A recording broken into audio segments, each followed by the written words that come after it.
Break के बाद bulletin में खुशामदी। और अभी आपके साथ अहम खबर शेयर करेंगे। शहरियार आफरीदी को मुतालिका अदालत पेश न करने पर तौहीने अदालत का केस। इस्लामाबाद हाई कोर्ट ने तफ्तीशी अफसर को 15 जून को तलब कर लिया है। अदालती हुक्मदुली क्यों हुई, जस्टिस अरबाब ताहिर ने ये रिमार्क्स दिए हैं। बोल न्यूज की नुमाइंदा नीलम अरशद से मजीद हम जानेंगे इस केस का अहवाल। जी नीलम।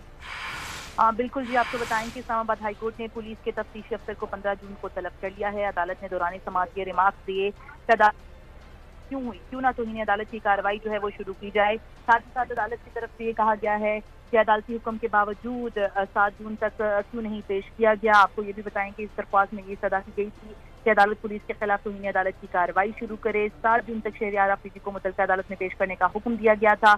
अदालत ने हुक्म अदली पर तौहीन अदालत की कार्रवाई शुरू करने का इंदिया दिया था। ताहम आज भी अदालत की तरफ से यही रिमार्क्स हैं वो दोहराए गए हैं। साथ ही साथ आपको ये बताएं कि हाई कोर्ट ने हुक्म दिया था कि शहरियार आफरीदी अपने खिलाफ पहले से दर्ज फौजदारी मुकदमात में गिरफ्तार तस्वर होंगे। ताहम हाई कोर्ट ने शहरियार आफरीदी को दर्ज मुकदमात में मजिस्ट्रेट के सामने पेश करने का हुक्म दिया था।